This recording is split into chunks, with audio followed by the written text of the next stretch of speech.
Good morning, everybody. Welcome to Career Pathways in the Capital District, Manufacturing. My name is Terry Bordell, and I'm the Chief School Improvement Officer at Questar 3 BOCES. First off, thanks for joining us this morning. I think we all know this storm has thrown a wrench in all of our lives here over the last 18 hours or so. I know that can also make today a bit more challenging for people. So I appreciate you taking time out of your day to join us for what I believe is going to be a really exciting, informational, and interesting 90 minutes. So over the next 90 minutes, you will experience two live virtual tours of two very unique, but also related manufacturing sites here in the Capital Region. In addition, you'll receive plenty of current information and have the opportunity to ask questions of our presenters. Now, one way, and I'm sure my co-host is going to go over this as well. If you have any questions throughout this 90-minute presentation, please feel free to put that right in the chat. We will monitor the chat throughout this event, so please feel free to do that. This event is a partnership between myself, School Improvement, and Jim Church. Jim is the Director of Strategic Initiatives at Questar 3 BOCES. Jim and I have partnered on other projects in the past, and we look forward to more opportunities to do so in the future. So at this time, I would like to introduce and turn things over to Jim Church. Jim. Thanks, Terry, and good morning, everyone. I hope you had a restful day yesterday, digging out from the 20+ inches of snow. I know my wrists are hurting from yesterday. Today, we're going to have the opportunity to learn about a local manufacturing business, Simmons Machine Tool, that has been operating in the Albany area for generations, manufacturing machine tools to support transportation systems around the world. We're also going to learn about a higher education program that Hudson Valley Community College offers students and how it partners with businesses like Simmons, offering coursework and training that helps develop the next generation of workforce in the Capital Region. This event follows one that took place last November during Questar 3's Regional Professional Development Day that some of you may have taken part in which Terry and I developed a tour of a local college program, a visit to a local trade to learn about their apprenticeship program, as well as concluding the day with a STEM business that is a leader in the hydrogen fuel cell technology manufacturing business. The purpose of events like this is to provide school counselors with the opportunity to not only learn about these businesses and programs, but to hear about the different career opportunities that they offer or lead to, the skills that they seek or help develop, and other pertinent information that hopefully will be of use to you when guiding students along their career pathways. Before we get started, as Terry had said, if you could submit any questions or comments that you have in the chat area at the lower part of the page, that would be great. And as we get towards the end of each presentation / tour, we'll present the questions to our guests. So let's get started. With us today is David William Davis. David is the COO of Simmons Machine Tool. He's going to provide an overview of Simmons operations, as well as a virtual tour of the facility, followed by Hudson Valley Community College faculty members Brian Wickham and Tim Howe, who will be discussing Hudson Valley's advanced manufacturing program, the type of students who might be good fits in this program, how they support the workforce pipeline, and a virtual tour of the Haas Center on Hudson Valley's campus. So first off, David. Good morning, David. Yeah, good morning, everyone. I hope you can hear me okay and you can see what's on the screen. Just to make sure, there should be a jet airplane at the top and some high-speed trains at the bottom. So you're seeing the right thing. So we're going to take 10 minutes to just kind of give you a brief introduction. Many of you have probably driven by our building on Broadway in Manans, right on the border with Albany. We've been here in this location since 1932. We've been on Broadway since 1910. So the company was quite famous during World War II because it won a E award for efficiency with the Department of the Army, and this was primarily for its efforts in rebuilding our machine tools to allow our Pacific fleet to get back into operation as quickly as possible after Pearl Harbor. This is the kind of what the plant looks like as of maybe a week or two ago. It may take a little second, but you should see the video come up on your screen. Everything that you see on the screen right now, these robotic systems, these are actually the products that we produce. So we oftentimes get the question of, are you making railroad wheel sets? Are you making wheels and axles? No, we're actually making the machines that make the wheels and axles. And then we train our customers how to use these machines, and we ship these machines around the world to various railroads and transit systems. And we train the customer once again at their facility how to utilize the machine. So we're really making the fishing rod and reel, and our customer is going out and catching the fish, to use an analogy. Almost everyone that you see in this video just happens to have graduated from Hudson Valley Community College, young and old. And we also recruit from locations around the world. In fact, that gentleman that was sitting at the desk there programming one of our machines was from Finland, and is a dual national now, US and Finnish. So it's a international company with a lot of different trades that are involved, from mechanical, electrical, and software engineering to machinists, mechanics, electricians. So there's a wide range of talent that's required to build these machines. This is just some a slide showing the worldwide presence of the company. It's about 1,500 employees worldwide, 115 here in Albany. And we always publish every year how many apprentices. And by apprentices, we mean not only students that we're sponsoring in programs like Hudson Valley, but also in Germany, we mean students that have that are actually in high school, but they're on a dual track of taking their high school classes while working at our company. And then inside of our companies in Germany, there's a designated workshop for the students to learn how to build products and learn basic skills like machining and assembly, precision assembly. These are some of the products that we manufacture. I'm not going to take a lot of time to talk about this because in a moment, my colleague Jason will head down to the shop and we'll actually do a live tour of the facility. But just to give you a flavor of some of these machines, this is a system we built for a customer in Canada, and it was for automating their process of putting bearings onto the end of wheel sets. So this would have been a very manual job only 5 years ago. It would have been a very dangerous job with the highest number of workers' compensation claims in a railroad factory. By utilizing the robot, we removed any human intervention with these dangerous components. And in this particular facility, it's not an issue of replacing headcount. That's not their problem. The problem is finding enough people to do the job to begin with. So the workers that were not doing this manually after the system was installed were trained how to do the maintenance and how to do programming and other machines in the facility.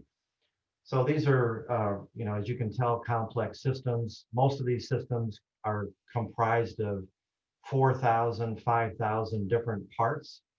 All of those parts are manufactured by either us or they're manufactured by sub-suppliers in the region. And all of those machines require some kind of a level of automation with them. So the point I'm trying to get across is that there's a wide range of talent that's required in a facility like this. Just one moment, trying to get out of YouTube here.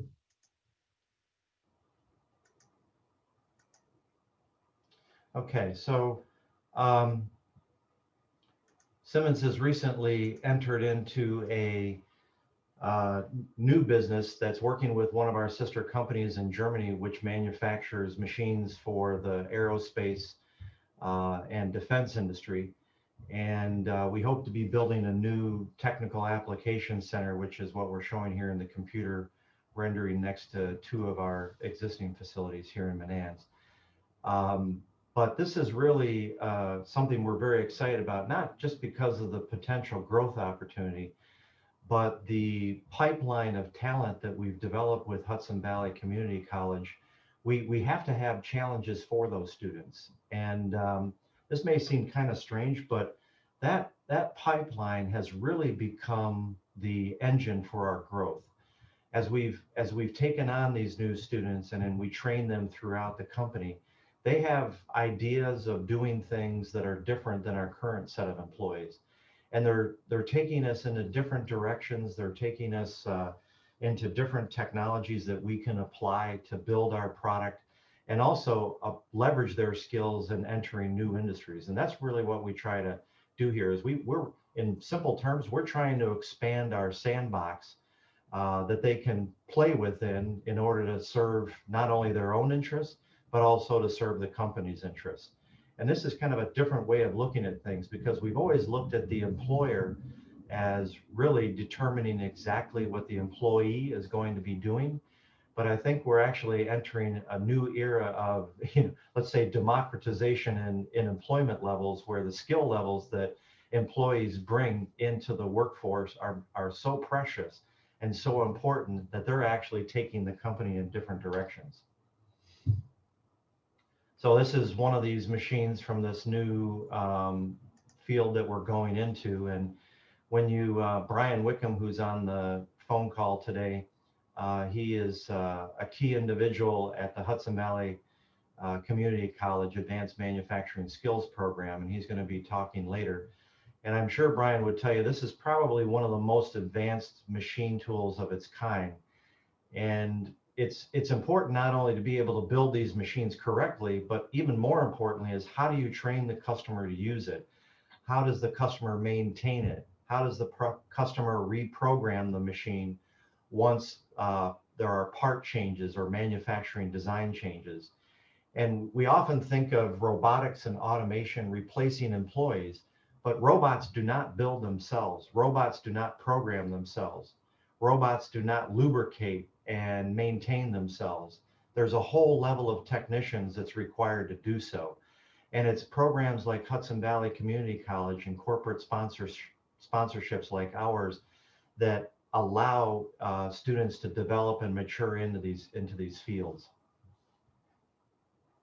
So we're going to just fast forward to the end of this one. Oops. Okay.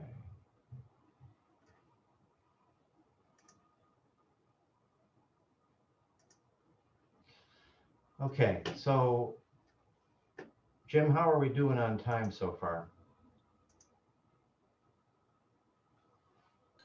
We're doing good, David. It's 9:15 right now, so. Okay. So company culture, Simmons is a privately owned company, very family oriented.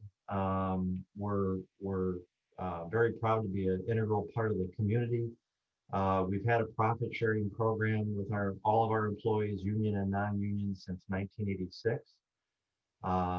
And that's something that we feel is really important in order to align our shareholders, our private shareholders, the family objectives and employee objectives.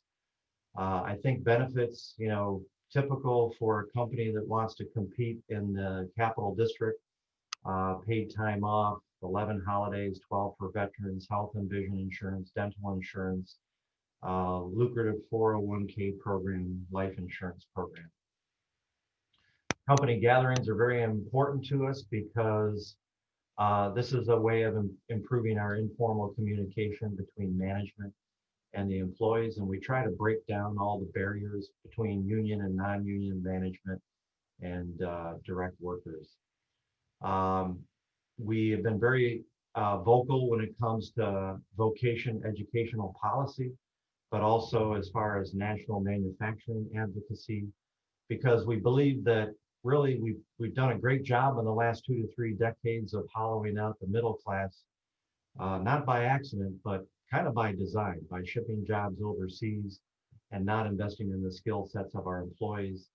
And I have to tell you, New York State is on the leading edge. We are far and above, I think, in front of vocational policy and skills training. And when I talk to Department of Education folks in New York State, they are very aware of what it's going to take to bring the skill sets back to the United States. So I'm gonna have Jason head down to our shop here momentarily, and well, I think you can see on his screen. It's okay if we mute him because otherwise we'll probably pick up a lot of the shop noise. But I think what we can come back to this slide here in a moment. So I'm going to stop sharing, and then if we can make Jason's camera the primary one, that would be great. There we go. So Jason is now, this is live. He's down in our facility. This machine that you see straight in front of you, where you see a railroad wheel set hanging by a crane. Can everybody see that? Just nod your head. I can see. Okay. So this is a Amtrak high-speed wheel set that's sitting on top of the machine. The customer was here yesterday. They came in Wednesday night to beat the storm. And we had a skeleton crew here to do the factory acceptance test.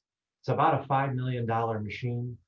The machine is critical to keeping the wheel set on the track so that the train doesn't derail.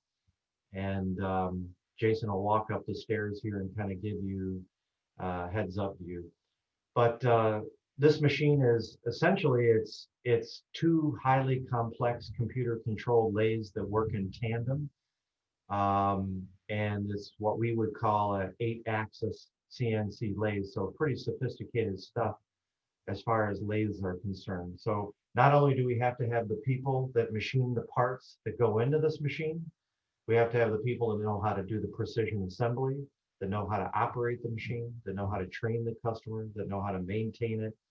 So when we hire people from Hudson Valley, we're putting them through a training program that can literally take them anywhere in the world. So we sometimes base people in places like Washington, D.C., and New York City. I think we have on the call today some people from Brooklyn, and we've formed a relationship with them because we want students who, upon graduation from Hudson Valley, are willing to head back to the city, base themselves in the city, but then radiate out from New York City to places like Philadelphia, Boston, and Washington, D.C., and help our customers with servicing their machines. So Jason, if you can head down to the shop a little bit further. So you'll see some of the machines that we're assembling here, various bases of them. This is a precision base for one of our machines that's currently come off of one of our large machining centers, and now we're doing some measuring on it to make sure that it's correct before we start the assembly process and we start putting other components on top of the machine. And Brian Wickham at Hudson Valley is very involved in that because they have a metrology lab where they have equipment from manufacturers such as Zeiss and Mitutoyo. Zeiss is a German company, Mitutoyo is a Japanese company. And part of the reason why I mention that is to give you the sense that manufacturing is really an international field. And that's what attracted me to it. I grew up in a family in Detroit where Detroit, despite being a fairly large city at the time, was very provincial, very focused on automotive manufacturing. And my father was a bit of a renegade in that he formed his own machine tool company, but sold most of his product in Europe and in Japan. And that served him well because when the Arab oil embargo struck, large American engines were out of fashion, and the American automotive industry was faced with developing more fuel efficient engines, and his company was poised and ready to meet that. So that was a lesson that lasted with me my entire life. And I think the interesting thing about manufacturing today is it's so international, it's so global, and it gives students a chance to see a wider section of industry and also widen their own horizons. Jason, if you can head over to the CP rail cell, that would be great. So that's our engineering manager who is over there to the right. His son, actually, he's in a yellow dress shirt standing in front of one of our machines talking to a couple of our technicians. And Eric's son actually graduated from the Hudson Valley program and is now a supervisor at Package 1 P1 over in Schenectady. So what Jason is showing us now is a fully automatic wheel mounting cell. So we're actually at the end of the cell where the wheel sets have been fully assembled. And you may remember the video I showed earlier where we had a robot and we were automating the bearings being assembled to the wheel set. So that would be the machine that this wheel set mounting cell sends the wheel sets to. And then once they go into the bearing mounting cell, the wheel set's complete and it can go back into the field and be put underneath a train. And the train can then be safe again and run with optimum efficiency. You see in the top of the viewfinder here some orange cranes, and you see above that a yellow crane. That yellow crane is Simmons's building crane. The orange cranes are actually part of this cell that we're building for the customer. And the orange cranes are actually overhead robots. So these robots are in yellow. You can see them hanging from below the orange cranes. And those are fully computer programmable. And they pick up the wheels and the axles and they deliver them into the wheel boring machines, which is just to our left of where Jason is standing. So he's panning over to them now. And those machines are going to bore the hole in the wheel to fit the axle. And the machine that we first were looking at there is going to press the wheel onto the axle. The only thing holding that wheel onto the axle is a difference in the diameter of the wheel and the axle of about the thickness of a human hair, which is 0.008 inches. So to give you, just to give you an example, that's all that's holding this wheel set together. That comes off and there's an instantaneous derailment in the train. So what we do is we fully monitor this process and we monitor the amount of force or tonnage that is required to mount the wheels onto the axle.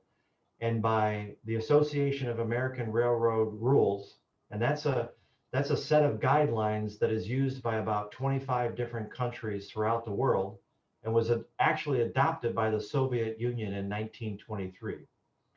And the Russian state railways today still utilize that standard. So a lot of people aren't aware of it, but the U.S. freight railroad industry is actually considered a benchmark in efficiency and in safety by most of the industrial world. So this is what a finished wheel set looks like. That goes underneath the train. There would be 2 roller bearings on the outside.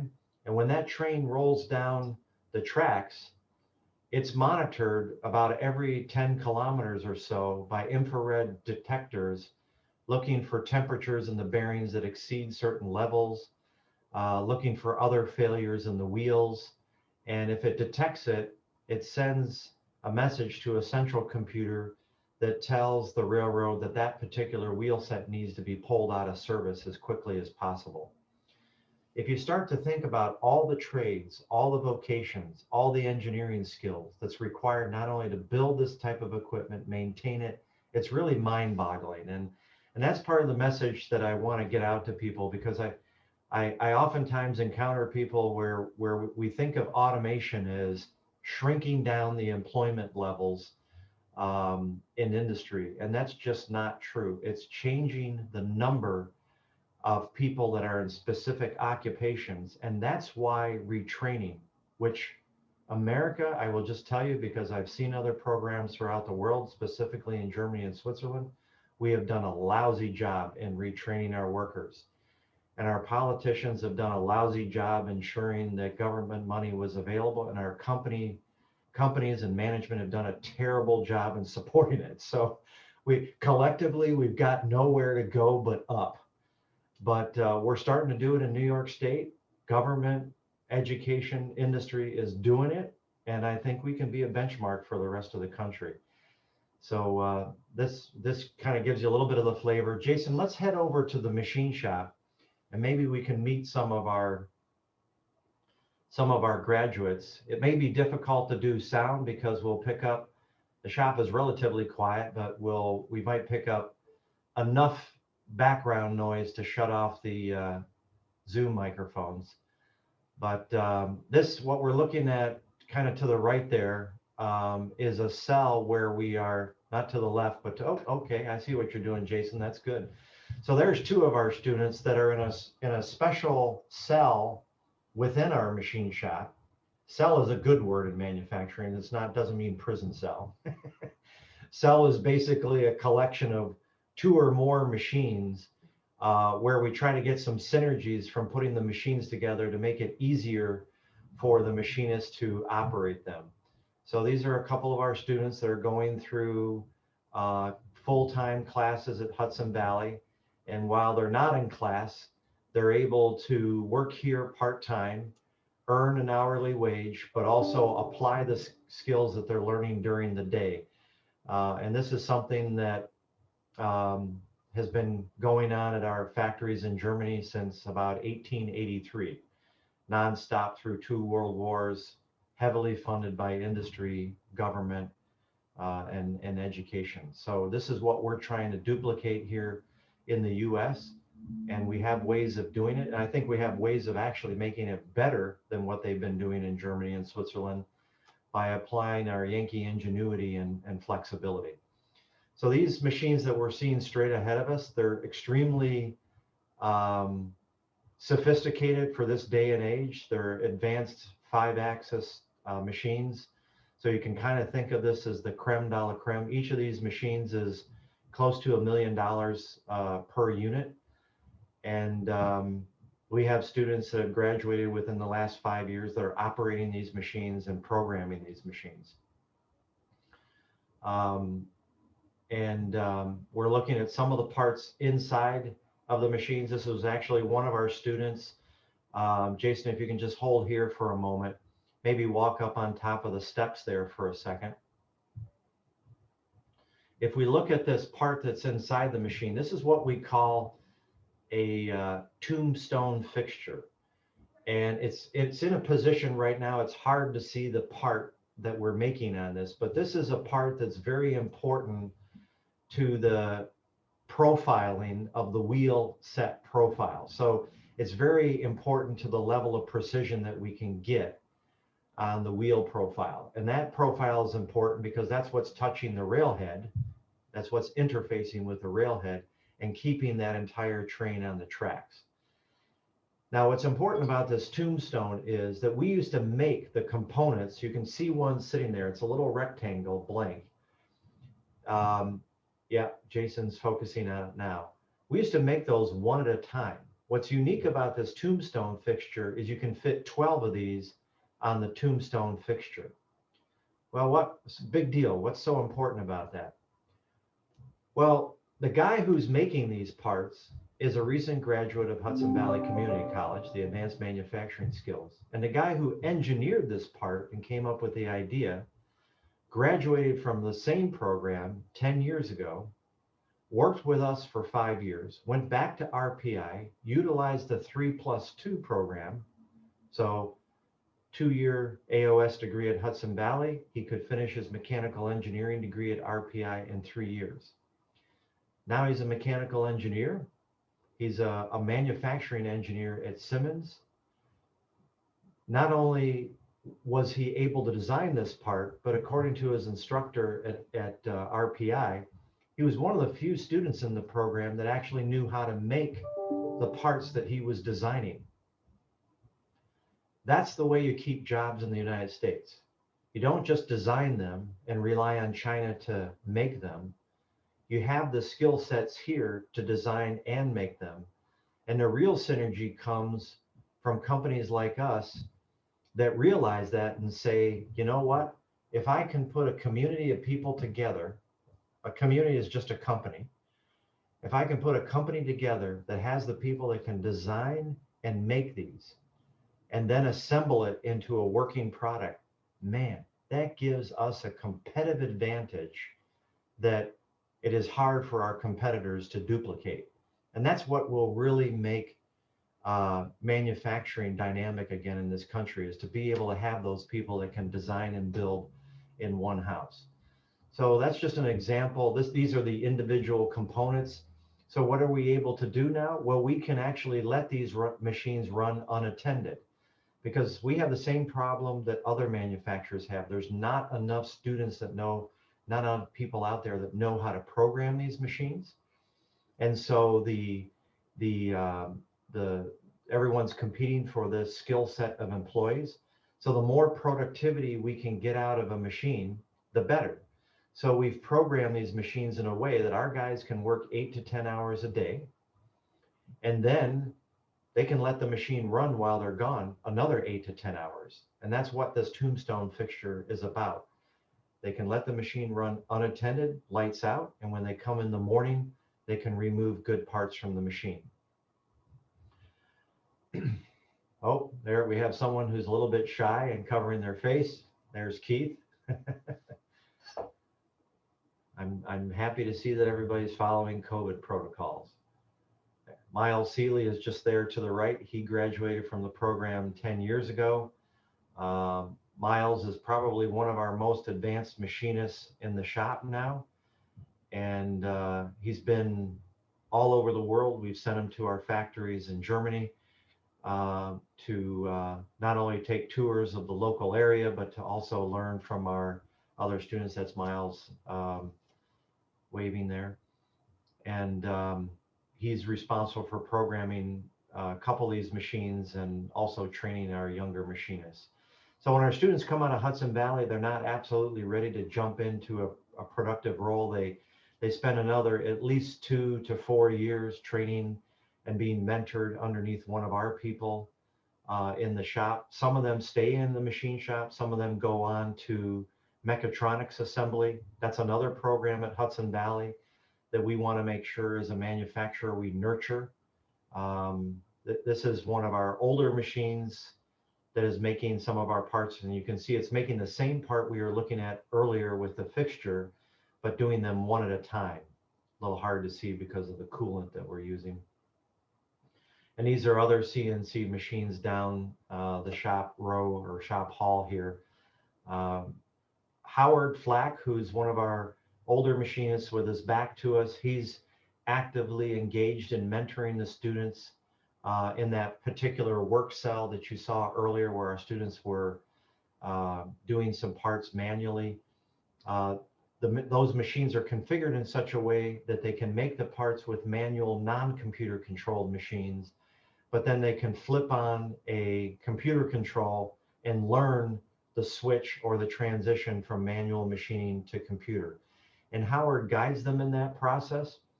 And I can tell you that there's a lot of talk about the generational difference between millennials and older veterans in the machine shop, but Howard's role in the company became so much more enjoyable to him when he was put in charge of mentoring these students. And Howard was ready to retire a few years ago, doesn't want to retire. He's completely reinvigorated by working with the younger students, and he provides them with soft skills as well that a lot of the less mature students really needed help in doing. So we try to focus on the positive. There's certain guys we know in our shop that would prefer not to work with the younger students. Okay, fine. We try to accommodate them and move on. But it works, and it's possible to create the environment whether you're a union shop or a non-union shop. Okay, I think that gives you a quick flavor. Jason, why don't you walk over to the big Akuma machine? That's straight ahead and then to the right. It'll kind of give you a flavor of just the different machines that our students from Hudson Valley are put in charge of. And, they're working on machines at the school that are pretty valuable machines, but this machine straight ahead of us, we just put in right during the height of the COVID pandemic in late March, early April. And Dave Wilson, who's sitting there at a computer station, he graduated from the program about 12 years ago. And if you look just to the left, there's a large component. We've fabricated and welded this component. It's rust color, kind of a brownish color. and it extends there to the left. That weighs about 6 tons, 12,000 pounds. That's the base for one of our machines. And this machine you're looking at is about $2.5 million that it's sitting on. So this component, when it's finished machine, it's worth about $100,000. And the point I'm trying to make here is not only the value that the students are creating and that as graduates working in this field are adding value to, but the different trades that are involved in fabricating and welding up this component and then machining it. And then there's probably 1,000 different components that go into or onto this base. And those have to be precision assembled. So the mechatronics program at Hudson Valley and trying to create a pipeline of those students, that's another 2-year. Is it 2 years? I think it's 2 years, or maybe it's a 4-year program. We can talk a little bit more about that later, but that's a very important program. And I think very important to New York State companies, because if you're going to add more value in this industry and grow a manufacturing company in New York State, it's very necessary to develop a product or to have a product. And in order to do that, some form of precision assembly is required, and probably some form of precision machining or precision assembly is required. So, that hence the trades in those areas are super, super important. I still, to this day, tour a lot of manufacturing companies where people tell me, I cannot find a welder, I cannot find a good electrician or a good machinist. Are you doing something to sponsor a student? What are you talking about, sponsoring a student? And then we describe to them our program and how we're sponsoring students and how other companies are sponsoring students. And people get excited about that. All they got to do is start with one student, provide some part-time employment, use that part-time employment as a way of helping them train the student in soft skills. Andy, who's back to us there, he's operating a very large machine center. This is another guy, veteran, 35 years with the company. Actually, I think that's Sam Donaldson there, who is a graduate from about 5 years ago. But coming back to Andy for a second, another veteran employee who has given a lot to training our younger guys. And Keith, his son, is actually entered the company about 1.5 years, 2 years ago, and is being trained by Howard and Andy. So a lot of informal training going on here as well. That's a larger component for one of our machines that Jason is showing us, that Sam is machining here down to, probably 1/10 of a human hair in thickness. So a lot of precision involved in making these components. Okay, Jason, let's head back to the CP cell for a moment.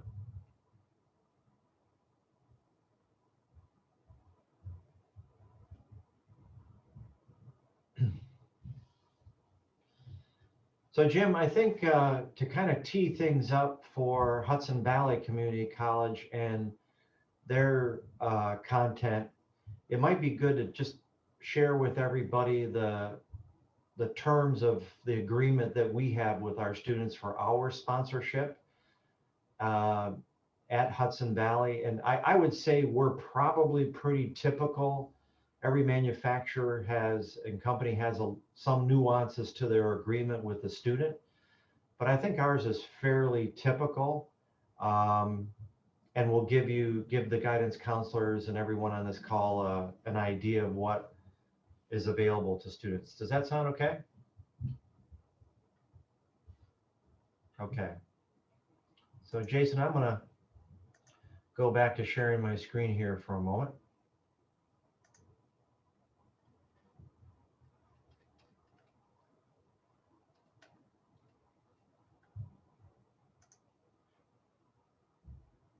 Okay, so what's on the screen right now is essentially the terms of our program. So there's really 2 programs in advanced manufacturing skills, and many students enter this directly from high school. Some are armed forces veterans that enter later in life in mid-20s, early 30s. We have a student that we're sponsoring right now who is paying for his own education through the GI Bill, and he is in his early 30s, and he's a ex-United States Marine. So he brings in a set of soft skills that we purposely try to mix with our younger students. And I will tell you that it works extremely well. um, there is a certain amount of battle readiness, let's put it, and some workforce related scars that are nice to have for our younger students, and it kind of broadens their horizons in a different way as well, and that's important. So this 2-year program in an AOS degree in advanced manufacturing skills is what is awarded. Brian will talk a little bit more about that, I'm sure, later. We do have some students that are in the evening program, which is 4 years. But I think most of those students are sponsored by either General Electric or the Waterville Arsenal. In the 2-year program, we give them guaranteed part-time employment during school. We try to keep this flexible for between 10 and 15 hours because some students have families, such as the Marine that I was talking about earlier. He already has a family, so 15 hours is a lot. It's better for him for 12 hours. And then we ask for them to give a 3-year commitment to Simmons for full-time employment upon graduation. Frankly, other than signing the agreement with us, and the fact that we will have paid for most of their education, if not all of it, there's really nothing binding them by state law. We're not allowed to bind them, and it's just really asking them to make that commitment right up front. So sometimes under special circumstances, we've had to tell a student that, hey, we understand and you've got to do what's right for your family, and we have not held them to that 3-year commitment. We try to have a performance scale for reimbursing them for their tuition, books, and any tools they might have required for the program. So if they have between a 3.51 and a 4.0, we reimburse them for 100%, 75%. You can see the scale on your screen. We at one point had at the beginning of this decided that we were just going to reimburse our students for the tuition, but we found that it really helped them to realize that they were going to be entering a competitive workplace by having this competitive scale set up for them. And it's actually worked quite well for us. Most of our students have been, I would say by the time on average, 85 to 90% reimbursed for all tuition, books and tools, expenses, registration fees, things like that. We've had some that have managed to achieve 100% all the way through. Honestly, I have found very little correlation between GPA and success on the job. And I'm a firm believer that that's when a lot of the soft skills take over. And, so anyways, we try not to make that a hard and fast rule, but that's our program. And I think you'll find in the Capital District, other companies that are doing this, GE, Waterville Arsenal, P1, to name a few, are utilizing a similar program. Jim, I think that's about it on our end. We can take any questions, or if you'd like, we can switch right into Brian. So I will just remind everybody, if anybody has a question for David, please feel free to submit it now on the chat option. And David, just a question that I have. So for the school counselors who are on the call today, what advice would you give them with regards to either targeting students or helping them as it relates to trying to guide students into potential career pathways as it relates to the kind of work that you do? Yeah, I'll tell you about some of the obvious ones and then maybe the less obvious ones that we have found. So the more obvious ones are kids that are interested in technology classes, shop classes, to use a more general term, that seem to be interested in building something with their hands. Maybe their math scores are decent, but we'll talk about that in a second because there's a less obvious thing I want to point out about that. For instance, I'm an engineer. I was awful at math in high school. Um, and I think that once I got into college and I started to, I had a lab where I could utilize my hands, and I saw the connection between math and what I was doing with my hands. And all of a sudden, there was a connection made. And we hear that often from our students that are in the advanced manufacturing skills program. Some of them were okay just passing in math, but they really became good at math when they saw the application. So I think guidance counselors have to look out for that. They may have a student that's a little mediocre in math. And it is true, we teach math differently than what I have seen in Germany and in Switzerland. Um, I'm not going to really comment on what I think is better, but I think one thing that's very different with the Germans and the Swiss is they don't think you're good at math. They think everybody has that aptitude. It's just a matter of teaching it. And I think we have a very firm belief that there's an aptitude that has to be unleashed or found before you can be declared to be good at math or not. And I don't think that really translates well into the applied math arena that is really more important in manufacturing. So I think we got to keep our brains open for that. I think the other thing is that we have a lot of students that get the AOS degree and then go on to get their bachelor's. So one concern I've heard in the past is, well, we don't want to typecast this student. Mom and dad really think they need to get a 4-year degree, and we're hesitant to push them towards a 2-year degree and typecast them, so to speak. That's really not the case. There is no reason why a student that graduates with an AOS can't go on to a liberal arts education, a business degree. We have a Lally School of Management grad from RPI who went back to get his AOS degree in advanced manufacturing skills. They thought he was crazy at first, but he is now one of my top project managers, and the new product segment that you saw that's coming from Germany, he will be in charge of all the technical field service support for that product line. That's a big paying job.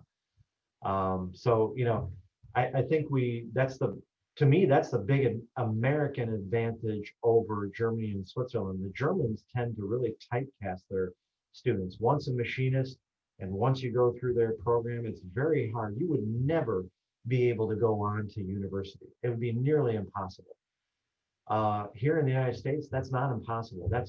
We're doing it all the time. So I think that's a message I wanted to send to the guidance counselors is don't think you're putting them into an area that's dead end. Just the opposite. It's going to open up their horizons, and it's going to give them an appreciation for a wide range of things, not just manufacturing and math, but also current events and world history and things like that. Liz, Yeah. sorry. I was just going to say, Liz had submitted a good question, because sometimes with students, it's all about the salary. It's, that will catch them first and foremost. Can you talk about what the different levels are for your employees as it relates to that? So when they're in the part-time program, I think they're only paid something like, while we're paying their education, they're only paid somewhere in the neighborhood of $14.50 as a part-time student, $14.50 per hour. And there's a scale for that, and don't hold me, even though we're being recorded to this, my HR manager will probably correct me on it, but it's like up to $18.50 depending on where they are in the program, or if it's a more mature student, or if they're being reimbursed by the GI Bill and we're not paying for their education. Upon graduation, it really depends on the student. Some come in with some experience that they've already had before they go to the Hudson Valley program, but $20 an hour. But the problem is that within 2, 3, 4, 5 years, that could skyrocket towards $30 an hour and up. I mean, I've got students who are well beyond that. By well beyond $30 an hour, I'm talking about, 20 to 30% beyond that. Not because of overtime, but base rate. Um, because they've gone into a slightly different field, like the technical field support manager that I was talking about, or they're not only running a machine, but they're doing programming of several machines, or they're running a cell of machines. So the the real difference is when they're making that money, they're essentially debt free. And that's what we hear them talking about the most once they're working here full time and they're starting to compare themselves, at parties, or, well, none of us have been to a party in a long time, hopefully, but when people start comparing themselves to others and they start seeing the pressures that they're under, the first thing that they realize is a lot of their peers are graduating with heavy amounts of debt. And that's a nice feeling not to have that debt. It's not only a feeling, but it gives them certain abilities to purchase houses. And what I'm impressed with is that 90% of our graduates within 5 years are buying a home, their first home. And they're approaching that with a lot of equity. And that says something about the ability to, borrow money and so on. Just we have some administrators on this call today as well. Just curious, you have a relationship with North Colony Central School District, I believe, with their program. Just out of curiosity, can you talk a little bit about that relationship with them and how you go about working with them?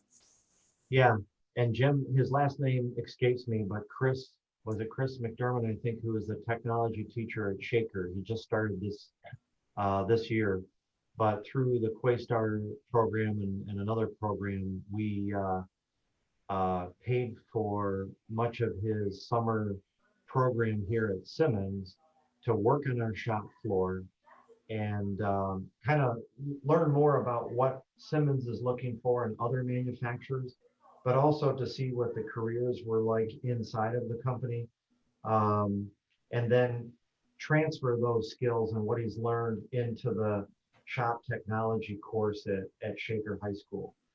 And that was, well, it was not only a great program to serve the needs of our students and hopefully create another instructor who's really fired up, but who can also share his experiences not only with the students, but with guidance counselors and parents.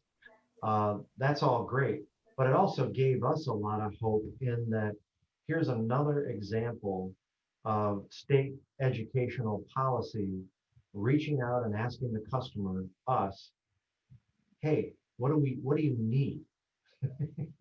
So that's kind of cool. And a lot of us executives like to, talk about what's not working. Well, this is something that's working. And, guys like Jim are trying to leverage that, and let's try to make that even better. But that is working. And, Shaker was a program, my youngest son graduated from Shaker. He was on the 4-year track. He was a brilliant student. He was a slightly defective in that he worked with our family in manufacturing. So he had that in his blood. He actually went through one of our vocational courses in Germany through the machinist program and learned how to work with his hands. And that was exciting to him. But he wanted to not only learn, about engineering and business, he wanted to learn how to make something. Our current system is not very good at encouraging that bilateral thinking. It's better at trying to pigeonhole somebody. And that's kind of what I'm here to say is don't do that. Try to encourage that bilateral thinking and that hey, I don't exactly know what I want to do.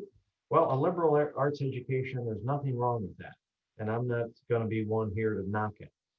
But there's also nothing wrong with saying, okay, if I really am interested in machining or manufacturing, why not collect that 2-year degree and the ability to collect a good paycheck and then leverage that and go on to something else? So Shaker is a program where they got a good technology program. It's it's a varied school demographics, right? Very wealthy families, disadvantaged families. Um, it's a great proving ground for what we're talking about. And we have had graduates from Shaker that have gone on to Hudson Valley and done very well in the program. But I think a lot of those barriers used to exist at Shaker. I don't think they do anymore. If they do, I'm not aware of them. Not that I necessarily would be, but I think the folks at Shaker really see an opportunity here, and I'm happy about that. We're happy to help them out with it. Liz has a follow-up question, and hopefully I'm asking this right. Liz, if I'm not, please hop on here. But Liz is asking, is the application through the Hudson Valley program? Yeah. So I'm guessing.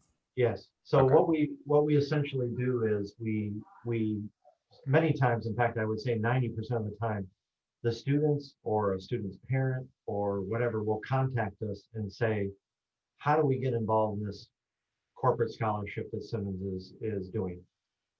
And what we'll say is, look, you know, come to Simmons, we'll give you a plant tour, fill out an application for employment with Simmons. But the first thing you need to do is apply to the Hudson Valley Advanced Manufacturing Skills Program, Mechatronics Program, whatever it is that the student is interested in. And sometimes it's just applying to Hudson Valley because they're not sure which direction they want to go.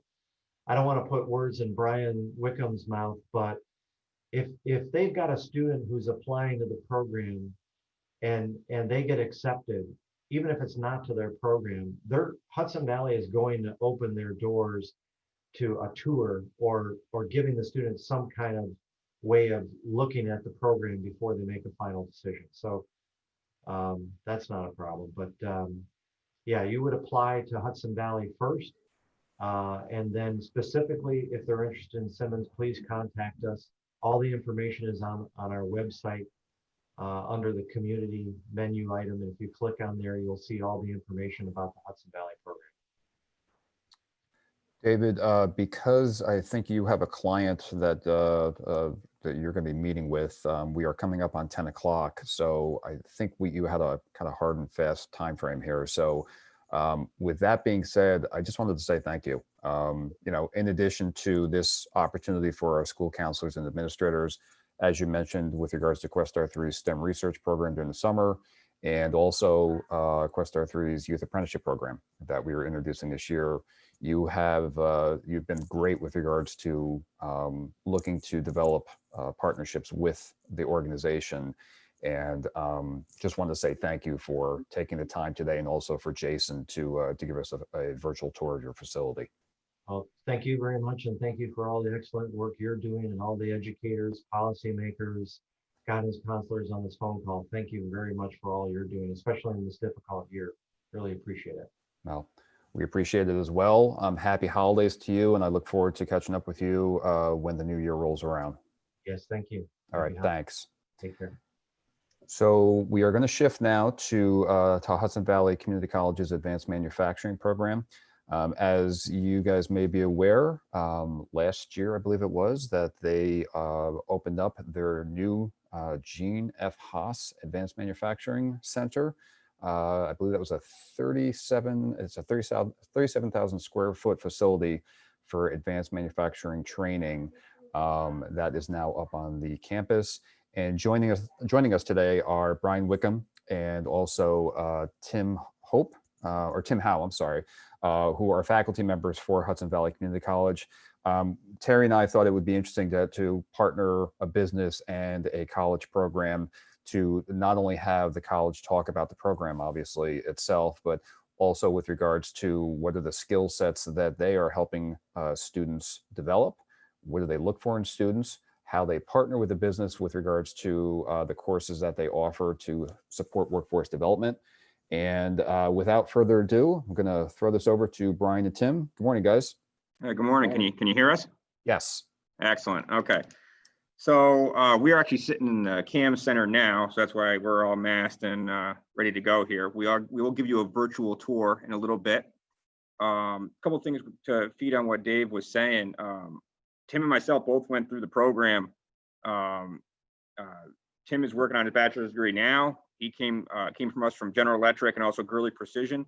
I went through the program, went through my apprenticeship through New York State. And then I went on for my bachelor's degree and completed it, and am currently finishing my master's.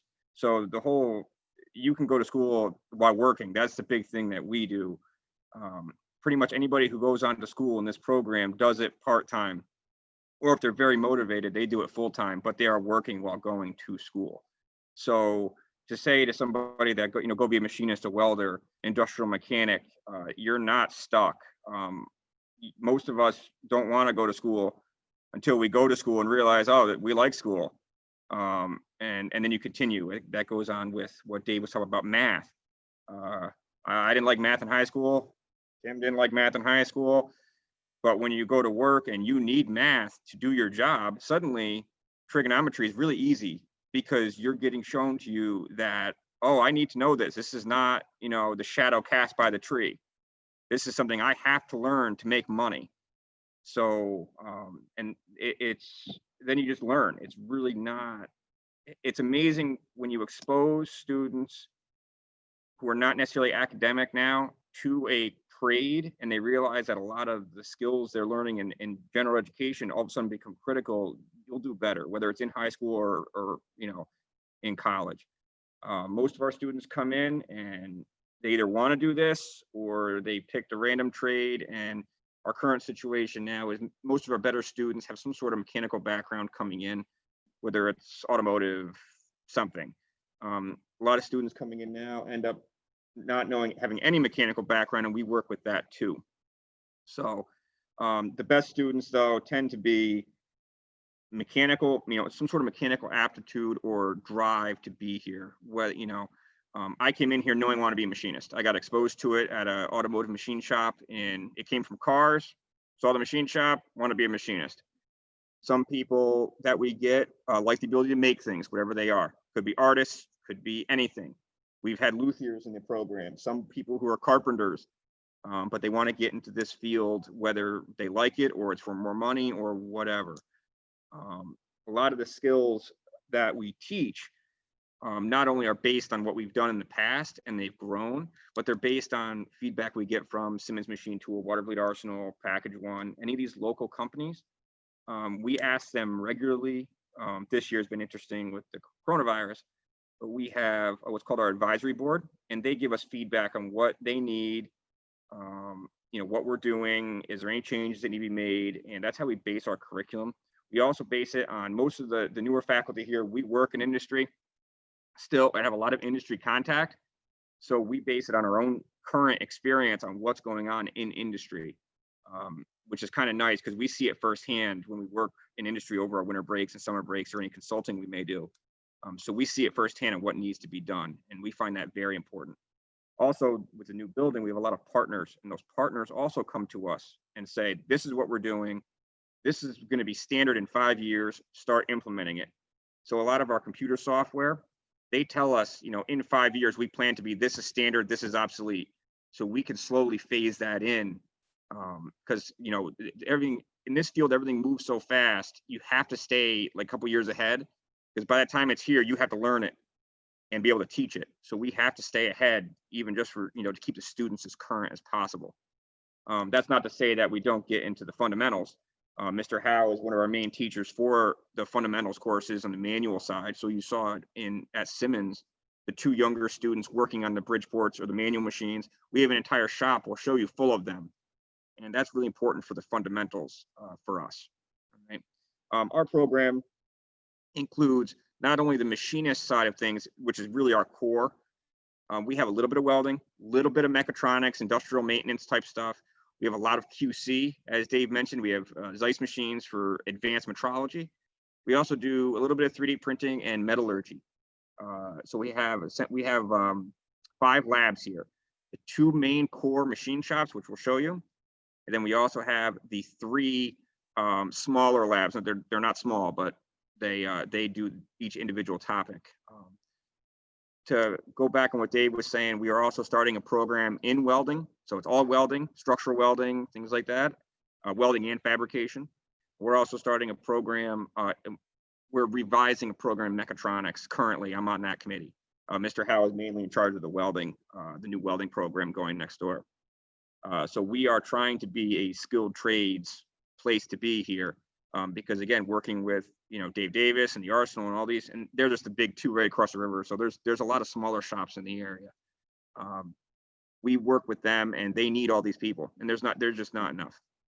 So the work is essentially unlimited for most people right now. I remember I saw one of the comments earlier, just to be on, a lot of students are based on salary. Was that a question? Their decisions are based on salary. Well, that's fine. Salary is based on what you bring to your employer. The faster and better you can make parts, the more money you make. If you don't show up on time, you take coffee breaks all the time, you make no money. This is all what you make of it.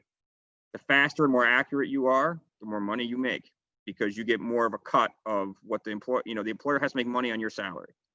So this industry is rewarding. I'm still a machinist, Mr. Howe's still a fabricator, machinist. We still work in industry.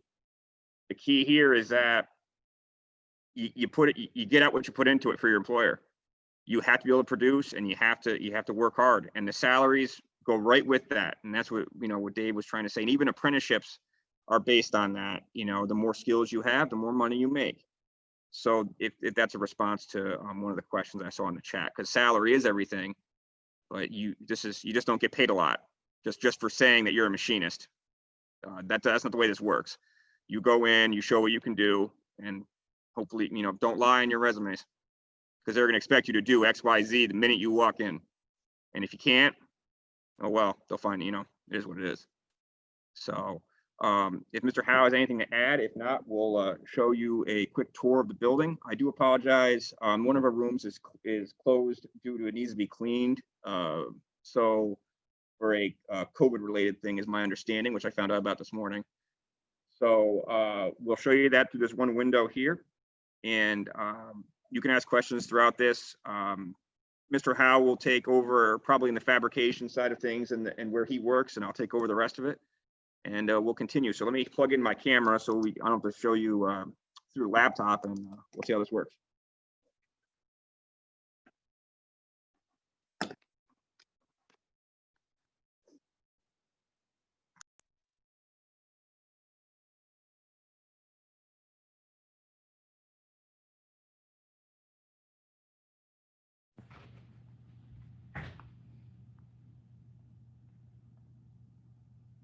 All right, everybody still hear me? Excellent. All right, so we're going to take a walk. That's what we'll do if you want to hold laptop. Yeah. Okay. We're plugged in here. Okay. So I'll try to move as slow as possible, but looking out this nice window is our CNC shop. So this is the main advanced manufacturer, what we consider advanced machinist. This is where they are. This is their last year of education. Okay. There's all these machines are fully loaded. They have all the latest and greatest. That's how, because they're brand new. Obviously, things go obsolete within 5 years. So you get the idea there. But as of right now, all these machines will do, all the milling machines are 4th axis. So you heard Dave talk about the multi-axis machines. All of the machines to our right are multi-axis up to 4 axes. The machine, that big one over in the back, right there, is our 5-axis machine. Now, we only have one 5-axis machine, mainly due to cost. That machine in particular was $750,000. So again, we have one, not only because it's expensive, but you really can't just throw students on a machine, because if they damage it, it's sort of over for us. Okay. But we have the capability to do that type of work. All right. So that's our advanced CNC shop. Now we'll continue over and we'll walk through this door. This is one of our main lobbies. All right. And you'll see we're on the 2nd floor of the building. You'll see we have a Formula 1 car on the wall, because Gene Haas likes that stuff, apparently.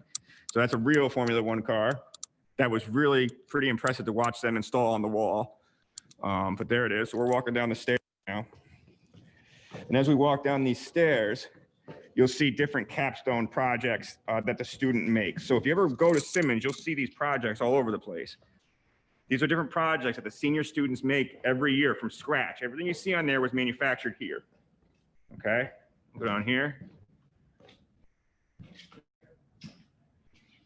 And there's another one. We'll walk over here. And right now we'll walk into the freshman shop, and then I'll let Tim Howe continue this tour. This is his domain. All right, so this is the freshman lab. Let me just turn these lights on real quick here. So what we do here is, this is where the students first get to cut their teeth with different machines. We start with hand tools, doing bench work, little aluminum blocks and stuff like that. And then we go on to layout. And then we start working with all sorts of different theories, speeds, feeds, stuff like that. And we go into mill work. And over here we go into lathe work. As we go through the year, they do different projects. We're trying to get into the point now where the projects that we do for something they can use later down the road in their toolbox. We're getting away from just doing widgets and stuff like that and getting into actually making some tools. So loaded centers, vices, stuff like that. So from there we have a grinding room. We get into grinding, which I believe is now going to be third semester. Now it's third semester, yeah. Third semester. Can we go in there? Yeah, you can go in the grind. Cool. Take you in there really quick. Show you that. This is our surface grinding room. We have 4 machines. This is high precision equipment. It's kept alone. Okay. So that's our freshman lab.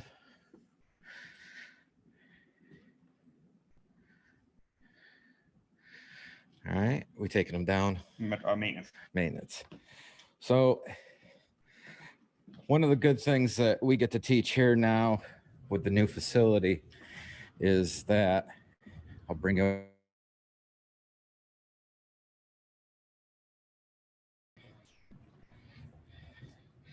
right here. This was the last capstone that has been finished. That was 2019. That one right there is a little bit older. Where we go?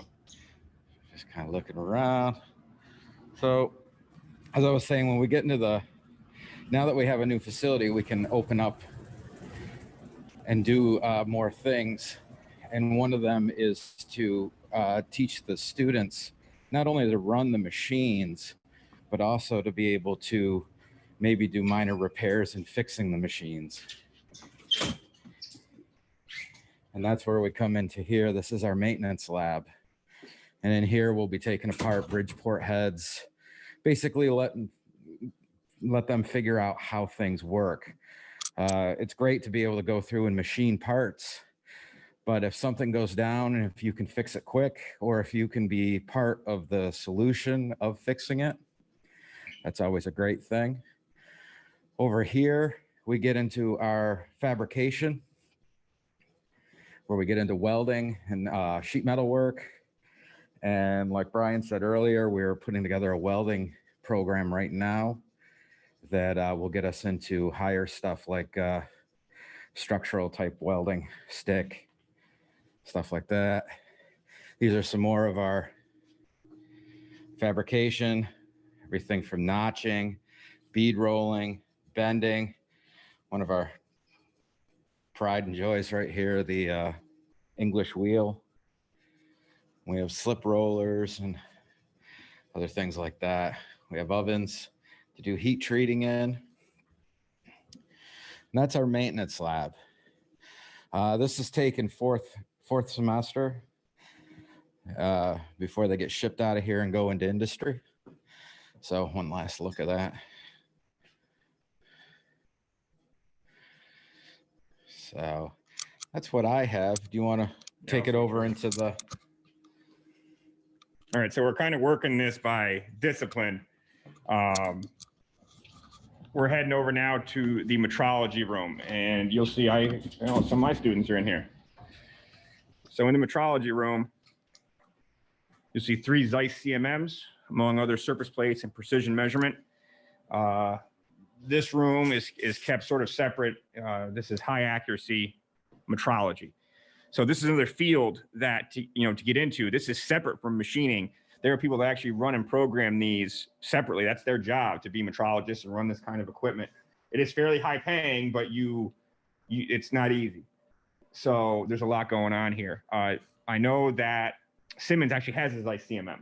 So they have a very large one of these. Actually, their machine can fit probably these 3 and those 3 on the table of the machine. It's so large. Okay, so come on over here quick. You'll see our students using the software for the CMM programming. All right, there's some parts set up. And then there's our 3 surface plates. You'll see this is Mr. House set up here grading student projects. We grade these projects. We inspect every single one and grade them accordingly based on quality and overall fit and function. All right, we'll run over and do metallurgy.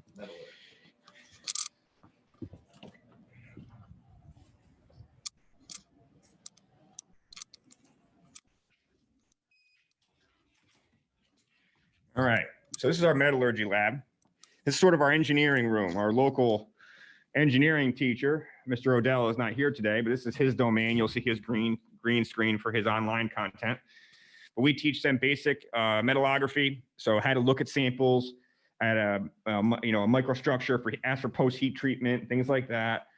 We have a little laser machine for laser engraving.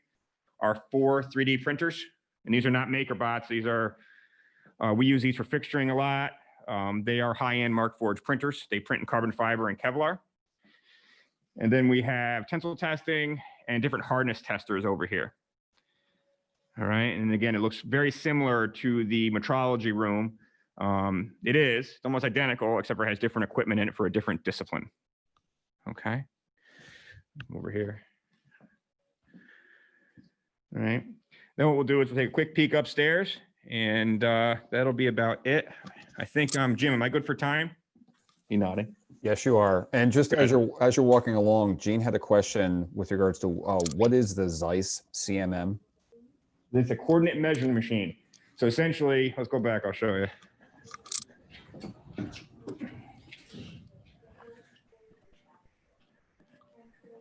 This is like a CNC machine for measuring. So this probe right here will measure all these features automatically once you program it. Okay, so this machine moves all around. I'm controlling it here. All right. The machine automatically changes tools.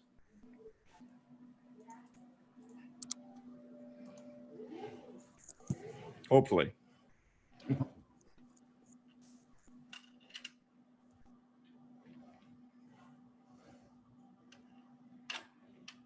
All right. So again, like the CNC machines or even Simmons, the machines they make, it's all automation. This is an automatic or an automated measuring machine. You can't just doesn't do it on its own. You need to program it. Once it's set, these are student projects. They go in and out. Okay. So you see, it's very similar all over the place. This is very similar to a 3-axis vertical milling machine. Very similar, except for it's measuring instead. And the key here is Zeiss. Zeiss is like Cadillac. They're the best. They're unbelievable, to be honest with you. There's a couple different makers, but these are all from Germany. These are amazing. All right, hope that answered your question.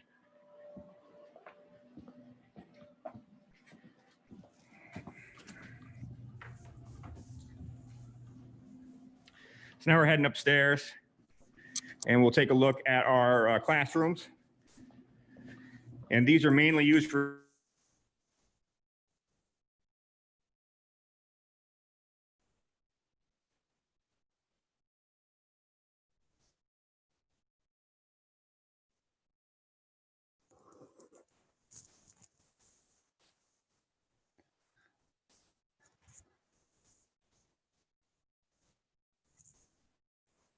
Well, this definitely wouldn't have happened if we were physically in the facility itself.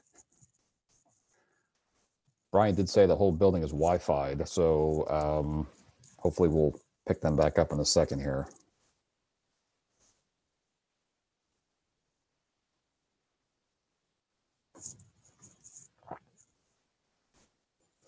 And I think we lost them.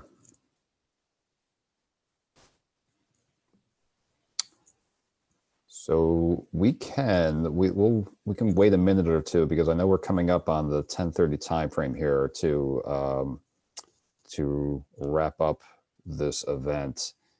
If by chance they do not come back on board here, what we will be doing after this event, we're going to have information from both Hudson Valley as well as from Simmons Machine Tool to pass along to everyone who attended here today. And I know that a question came up, and I believe Terry had responded to it with regards to the videotaping this, or recording it, I should say. So yes, we are recording, and we will be sharing that with everyone who attended today. And this is something as it relates to my responsibilities with Questar 3, as it relates to facilitating collaboration with businesses and colleges and things of that nature. If anybody on this Zoom today has an interest in connecting as follow-up, and whether it be for further conversation or whether it may be for collaborative opportunities, whether it be something to do in the classroom or speaking to students just in general, please don't hesitate to contact me. That is part of the Business and Education Partnership Service that Questar 3 offers. And so be more than happy to try to do follow-up here, because as I had mentioned to David, or when David was with us, David's a great example of a business who is expanding their relationship, Simmons' relationship with Questar 3, as it relates to a number of different opportunities. So Terry, I'm not sure, because I'm guessing that Brian hasn't reconnected here. I don't know if we want to wrap this up at this point, or what you'd like to do. Yeah, if Brian pops back in, then we'll continue. But if not, yeah, I just wanted to reiterate what Jim said. We will send out those resources, including a recording. So stay tuned with that. Once we compile everything, we will be sharing that with you. I know a couple different questions have popped up in the chat about that. So not to worry if you don't see anything today. If you give us a little time just to collect everything, I know we're still looking at getting some more resources from both Simmons and Hudson Valley. In the sake of probably the fact that I think we lost them, I will then say to everyone, thank you so much for joining us today. Today was, when we originally planned this, we didn't know that we would be hit with 3 feet of snow the day before. But Terry, can I stop you for a second? Because I think Brian yes. is reconnected. If Brian, can you hear us? Yeah, sorry about that. Okay, good. That's okay. Excellent. Technology is great when it works. All right. Did I miss anything, guys? Sorry about that. We were just talking behind your back, that's all. That's okay. I'm used to it. All right. So do you want me to continue, or are we out of time? No, please do. Please do. Okay. So these are just CAD cam rooms. I'll take a peek in.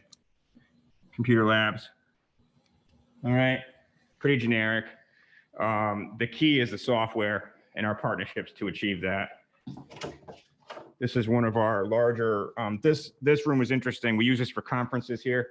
This is 3 classrooms that have mobile walls that allow us to have larger groups of people in here. So that helps us for a lot of conferences we have. All right. Hey, Brian, as we're looking at the classrooms, Darlene had a question with regards to how many students are accepted into your programs, and how competitive are they? Can you talk about that? I didn't catch that. Say it again. So Darlene had a question with regards to how many students are accepted into your program annually, and how competitive are they? Normally, we have 3 sections of students. So it's 3 sections of freshmen at 17, 17 each. We could probably do up to 5 sections, but that has, with this being, the first year in the building, we were packed, and then COVID hit, and then so we really don't know, we really don't know what our capacity truly is. It's all based on lab time, and basically each lab is 1 day a week. So we're almost unlimited on how much we could get. Right now, we average 3 or 4 freshmen incoming. That reduces to probably 3 in second year, and then 3 in third year, about. So again, a lot of people the first semester, they find out either it's not for them, they don't like it, this or that. But usually it's 4 sections of 17 students is what we experience. Do you guys ever partner with technology programs in the high schools? Not that I'm aware of. Our advisor usually handles that, but unfortunately she retired because again, they offered an incentive for a lot of people left in August. But usually we don't see a lot. Mount Anthony in Vermont is one I know we partner with. They send students to us. We're pretty much the only game in town for machining this way. I don't think, Shaker or these other schools, I don't really hear about them a lot, to be honest with you. Mm-hmm. Okay.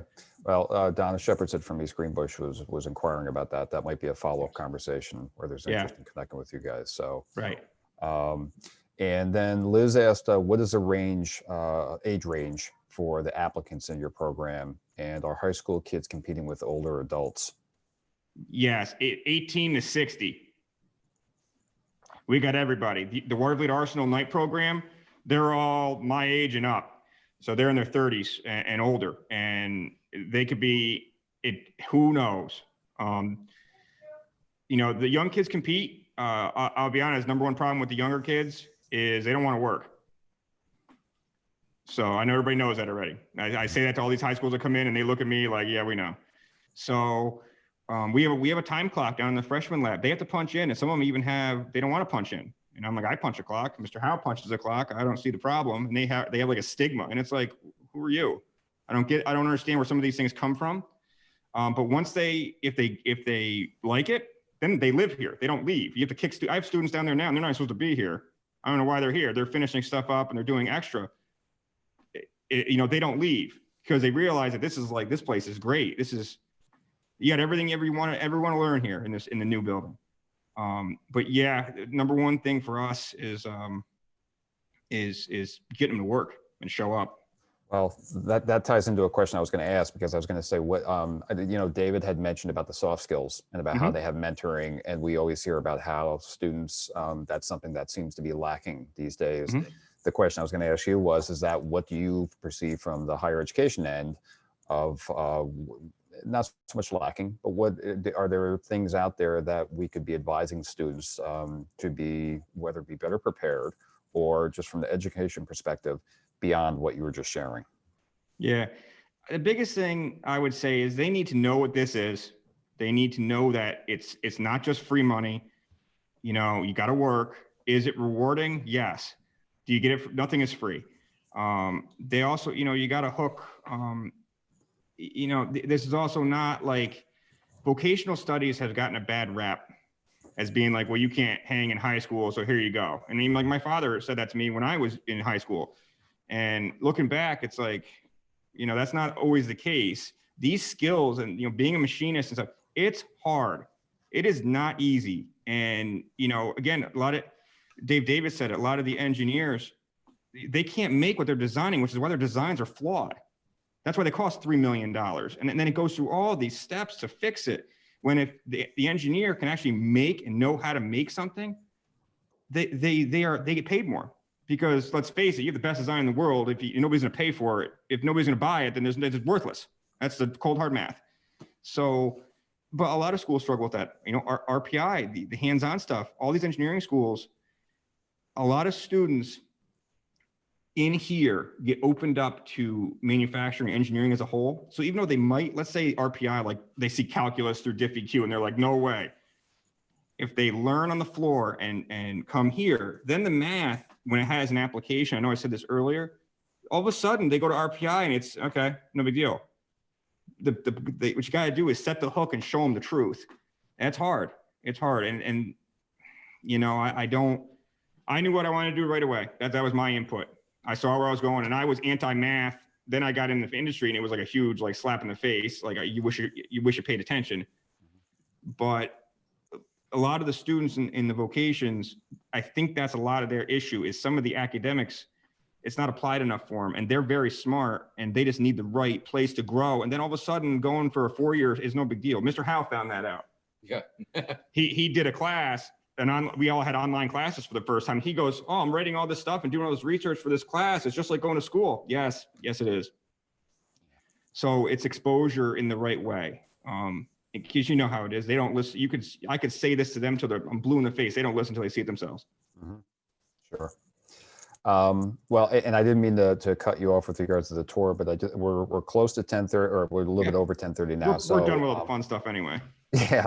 Well, listen, thank you both. Greatly appreciate this. This was very helpful, just with regards to learning about the program itself, but some of the information that you had shared, and also how it ties into, ties into industry and how you guys are helping to support workforce development. So just wanted to say thank you. And I'm going to kick this back over to Terry, but happy holidays to both of you guys as well. And Terry, I will kick it over to you.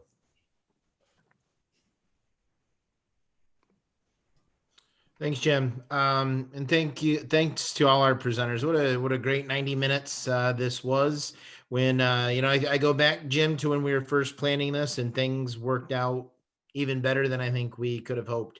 That's why I mentioned the snow and the technology and everything else. Even in the midst of other challenges, things worked out great. So thanks to everyone for joining us today. Again, those resources will be shared. If you have questions, I know probably most people hearing me right now have my email. I send several of them, so you probably could get me very quickly. But if you go to questar.org, you can find me, you can find Jim Church. Please feel free to reach out. If we don't have the answer, we certainly can point you in the right direction to find the answer, or to connect you with someone who can shed a little more light on it. Several people, Terry, by the way, in the chat mentioned contact info. So I could save the chat, but if you want it to go directly to the people that spoke today, if you send me your information, I'd be happy to give that to Terry and send it on. You all have my email. I'm the one who send out the Zoom link. So anybody who put a little note in there, if you want to be contacted directly or have a conversation with the people that were there today, just send that on to me or to Terry. But I know you all have mine fairly quick at hand. Thank you, Christine.